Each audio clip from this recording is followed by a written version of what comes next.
بسم اللہ الرحمن الرحیم۔ آج کے اس درس کے اندر ان احادیث مبارکہ کا ذکر ہوگا جن میں اللہ کے پیارے محبوب صلی اللہ تعالی علیہ وآلہ وسلم نے اخلاص کی فضیلت، اخلاص کی عظمت اور اخلاص کے ساتھ جو عمل کیا جائے اس کی قبولیت کا سب کچھ بتایا گیا ہے۔ انہی احادیث مبارکہ میں یہ بھی ہے کیونکہ اخلاص کے ساتھ اگر تھوڑا سا عمل بھی ہو تو اللہ تبارک و تعالیٰ اسے ضرور قبول فرماتا ہے،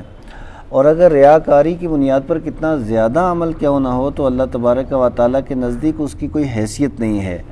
حضرت عبداللہ ابن عمر رضی اللہ تعالیٰ عنہ یہ حدیث کے راوی ہیں، یہ بیان کرتے ہیں سمعت رسول اللہ صلی اللہ تعالی علیہ وآلہ وسلم یقول،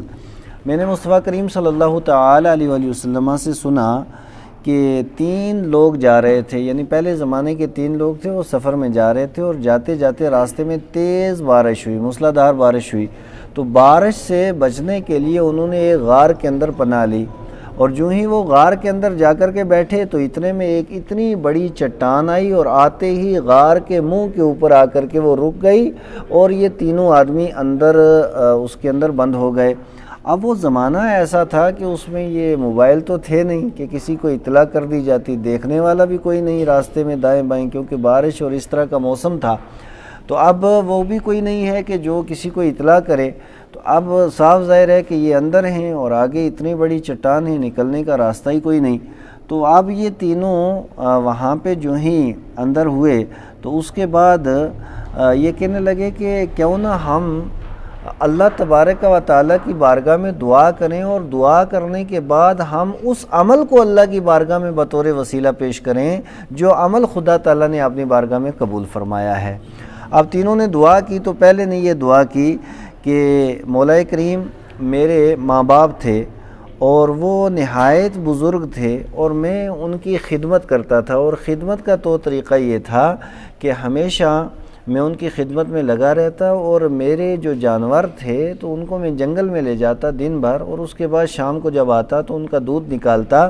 تو پہلے ماں باپ کو دودھ پلاتا تھا پھر اپنی اولاد کو دودھ پلاتا تھا۔ تو ایک دن جب میں واپس آیا تو میں نے عجیب معاملہ دیکھا کہ میرے ماں باپ دونوں سو گئے تھے، اور اس کے بعد میں نے جب دودھ نکالا تو میرے چھوٹے چھوٹے بچے وہ میرے قدموں کے اندر لوٹ پوٹ رہے ہیں، اور وہ یہ بار بار مطالبہ کر رہے ہیں کہ ہمیں دودھ پینے کے لیے دیجئے، لیکن میری غیرت نے گوارا نہیں کیا کہ میرے ماں باپ بھوکے سوئے ہوں اور میں اپنی اولاد کو دودھ پلا دوں، اور میں ایک برتن کے اندر دودھ لے کر کے کھڑا ہوا، میری اولاد میرے قدموں میں دودھ کی طلب کے اندر وہ سو گئی، اور اس کے بعد میرے ماں باپ پوری رات میں کھڑا رہا یہاں تک کہ صبح ہو گئی اور ماں باپ اسی طرح سوئے رہے، اور میری غیرت نے یہ بھی گوارا نہیں کیا کہ ان کی نیند کے اندر خلل ڈالا جائے اور ان کو بیدار کیا جائے۔ تو اسی حالت میں صبح ہو گئی، پھر جس وقت ان کی آنکھیں کھلی تو میں نے دودھ پیش کیا، تو پھر میرے ماں باپ نے بڑی دعائیں دیں، یا اللہ یہ عمل اگر تیری بارگاہ میں قبول ہے تو آج اس مصیبت سے ہمیں نجات عطا فرما۔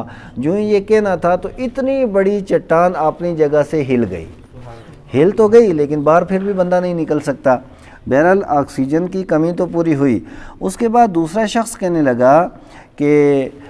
میم نے بھی ایک عمل کیا ہے، اور وہ عمل یہ ہے کہ میں اپنی چچا زاد بہن کے اوپر عاشق ہو گیا، اور عاشق ہو جانے کے بعد جب میں اس کے کمرے کے اندر پہنچا اور میں نے اپنا ارادہ ظاہر کیا،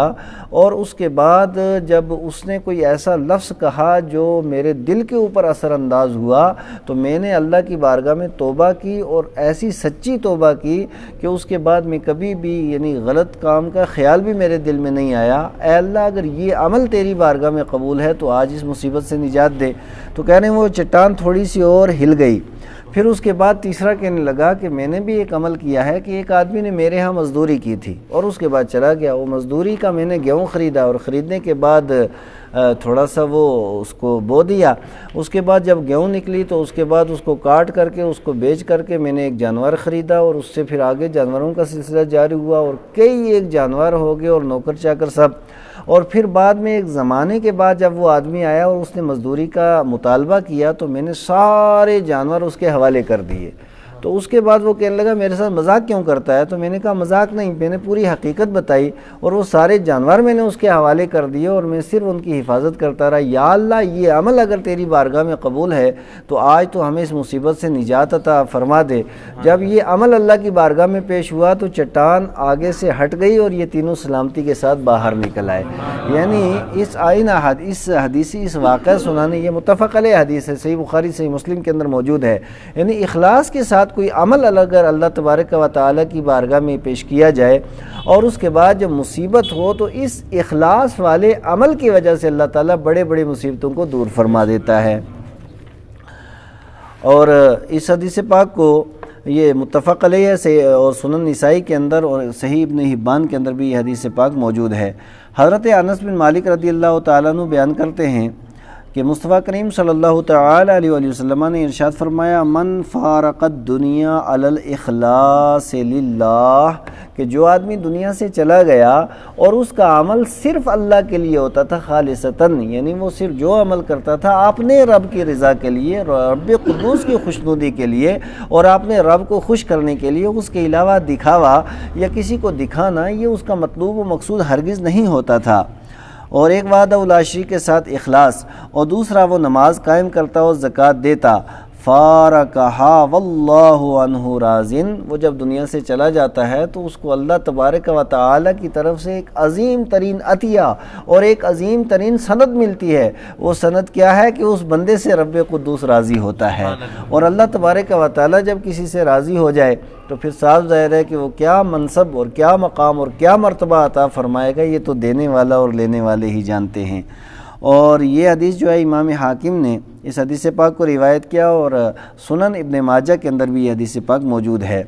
حضرت ابو فراس حدیث کے راوی ہیں، یہ بیان کرتے ہیں کہ ایک شخص نے نادا رجلن، ایک شخص نے ندا دی، فقال یا رسول اللہ مال ایمان، اس نے کہا یا رسول اللہ صلی اللہ تعالیٰ علیہ وآلہ وسلم ایمان کیا ہے اور اخلاص کیا ہے؟ اور دوسری حدیث کے اندر یہ الفاظ ہیں وقال رسول اللہ صلی اللہ تعالیٰ علیہ وآلہ وسلم سلونی اما شئتم، کہ لوگوں مجھ سے پوچھو جو تم چاہتے ہو مجھ سے پوچھو، یعنی سوال کرنا تمہارا کام ہے اور میں اس سوال کا جواب دوں گا۔ تو جب نبی پاک علیہ الصلوۃ والسلام نے یہ اعلان عام فرما دیا اور لوگوں کو کھلی اجازت دے دی کہ تم سوال کرو، فنادى رجل، تو ایک شخص نے زور سے آواز دی یا رسول اللہ مال اسلام، اسلام کیا ہے؟ تو آقا نے ارشاد فرمایا نماز قائم کرنا اور زکوٰۃ دینا، یعنی یہ اہل اسلام کی علامتوں میں سے ہے۔ یعنی ایک آدمی نماز ہی نہیں پڑھے تو کیا پتہ کہ وہ مسلمان ہے بھی ہے کہ نہیں ہے۔ مسلمان کی، اہل اسلام کی علامتیں دو نبی پاک علیہ الصلوۃ والسلام نے ذکر فرمائیں۔ اس کے بعد پھر وہ عرض کرنے لگا فمال ایمان، یا رسول اللہ ایمان کیا ہے؟ تو مصطفیٰ کریم علیہ الصلوۃ والسلام نے ارشاد فرمایا کہ ایمان اخلاص کا نام ہے، یعنی جو کام بھی کیا جائے صرف اور صرف خدا قدوس کی رضا، اللہ تعالیٰ کی خوشنودی اور اللہ تبارک و تعالیٰ کو راضی کرنے کے لیے کوئی عمل کیا جائے تو یہ اہل ایمان کی پہچان ہے، اور اسی کو نبی پاک علیہ الصلوۃ والسلام نے ایمان قرار دیا ہے۔ اب اس کے بعد اس نے تیسرا سوال کیا یا رسول اللہ فمال یقین، یقین کیا ہے؟ تو آقا کریم علیہ الصلوۃ والسلام نے ارشاد فرمایا تصدیق، کہ دل سے اللہ اور اس کے رسول کو مان لینے کا نام تصدیق ہے۔ اس حدیث پاک کو حضرت امام بہقی نے روایت کیا ہے۔ حضرت معاذ ابن جبل رضی اللہ تعالی عنہ یہ حدیث کے راوی ہیں، بیان فرماتے ہیں کہ جس وقت ان کو یمن کی طرف روانہ کیا گیا تو مصطفیٰ کریم علیہ الصلوۃ والسلام کی بارگاہ اقدس کے اندر انہوں نے عرض کیا یا رسول اللہ اوصینی، یا رسول اللہ مجھے آپ وصیت فرمائیں، میں یمن کو تو جا رہا ہوں نا، وہاں جا کر کے مجھے قاضی بنا کر کے بھیجا جا رہا ہے، میں فیصلے کیسے کروں گا، لوگوں کے درمیان تصفیہ کیسے کروں گا، کیا کام کروں؟ تو آقا کریم علیہ الصلوۃ والسلام نے پہلا یہ ارشاد فرمایا کہ اخلاص رکھ اپنے دین کے ساتھ، یعنی دین کا کوئی بھی کام، کوئی بھی عمل اگر اخلاص کے ساتھ کیا جائے گا تو پھر یہ قلیل عمل بھی کافی ہے، یعنی اخلاص کے ساتھ اگر تھوڑا سا عمل کیا جائے تو اللہ تبارک و تعالی اس عمل کو بھی اپنی بارگاہ میں شرف قبولیت سے نوازتا ہے۔ لیکن اگر بہت زیادہ انسان عمل کر لے لیکن اس کے ساتھ اخلاص نہ ہو، خدا کی رضا کے لیے اور اس کی خوشنودی کے لیے نہ ہو، تو پھر اس کا کوئی فائدہ نہیں ہے۔ اور حضرت آج کے درس کی یہ آخری حدیث جس کے راوی حضرت ابو امامہ رضی اللہ تعالیٰ عنہ ہیں، یہ کہتے ہیں جاء رجل الی رسول اللہ صلی اللہ تعالیٰ علیہ وآلہ وسلم فقال، ایک شخص مصطفیٰ کریم علیہ الصلوۃ والسلام کی بارگاہ اقدس کے اندر حاضر ہوا، اور حاضر ہونے کے بعد اس نے عرض کیا یا رسول اللہ صلی اللہ تعالیٰ علیہ وآلہ وسلم آرأیت رجلا غزا یلتمس الاجر والذکر، کہ ایک آدمی اگر وہ جہاد کرے اور اس کا مقصد صرف کچھ کمانا ہو، اجر ہو یعنی کچھ لینا ہو، اور اس کے بعد لوگوں کو دکھانا ہو، شہرت اگر اس کا مقصد ہو، یعنی صرف طمع اور لالچ کی بنیاد پر اگر وہ جہاد کرے، جبکہ جہاد تو عظیم ترین فریضہ ہے نا، اور بہت زیادہ فضیلت و عظمت ہے جہاد کی،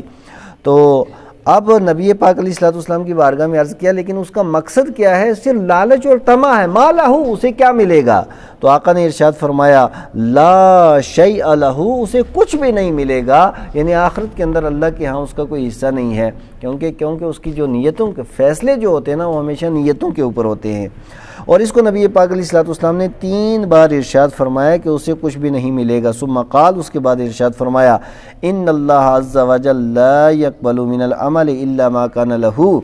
کہ اللہ تبارک و تعالی ہرگز کسی عمل کو قبول نہیں کرتا سوائے اس عمل کے جو پاک پروردگار عالم کے لیے ہو، اسی کے لیے خالصاً جو عمل ہو، خالصتاً جو عمل خدائے قدوس کے لیے ہو، بس اللہ تبارک و تعالی اس عمل کو قبول فرماتا ہے، اور جس عمل کے ذریعے خدائے قدوس کی رضا اور اس کی خوشنودی چاہی جاتی ہے، بس وہ عمل اللہ تبارک و تعالی قبول کرتا ہے، اور اس کے علاوہ دکھاوا اور بناوٹ، دکھاوٹ ہو، ریاکاری جن اعمال کے اندر ہو، یہ عمل اللہ تبارک و تعالیٰ کی بارگاہ میں ہرگز قبول نہیں ہوتے ہیں۔ اب آپ سمجھیے کہ جتنے اعمال ہیں نا، ان میں بڑا اہم عمل جو ہے وہ جہاد کا ہے۔ جب ریاکاری کی بنیاد پر اور دکھاوے کی بنیاد پر اور لالچ اور طمع کی بنیاد پر جہاد جیسا اللہ تعالیٰ کی بارگاہ میں یہ عمل قبول نہیں، تو پھر اگر ہم صرف دنیاوی غرض کے لیے دنیا کا کوئی دوسرا عمل کریں، یعنی جس کو نیک عمل سمجھا جاتا ہے یا نیک اعمال کی فہرست کے اندر جو عمل آتا ہے، پھر اس کے باوجود اگر وہ عمل ہم کریں لیکن اس کے اندر اگر اخلاص نہ ہو تو وہ عمل اللہ تبارک و تعالیٰ کی بارگاہ میں قبول نہیں۔ اسی طرح نماز ہو تو اس کے اندر اخلاص ہونا چاہیے، روزہ زکوٰۃ حج ہو تو اس کے اندر اخلاص ہونا چاہیے، کوئی مسجد بنائے تو اس کے اندر اخلاص ہونا چاہیے، کوئی مدرسے کی تعمیر کرے تو اس کے اندر اخلاص ہونا چاہیے، یعنی نیک اعمال کی آپ فہرست بنائیں، جتنے بھی نیک عمل ہیں ہر ایک عمل کا مقصد یہ ہونا چاہیے کہ میں اپنے رب کو راضی کرنے کے لیے یہ کام کر رہا ہوں۔ اگر رب کی رضا کے لیے ہے، پھر اگر چھوٹا عمل ہے تو اللہ تبارک و تعالیٰ اسے قبول فرما کر کے بہت زیادہ اس کا اجر عطا فرماتا ہے۔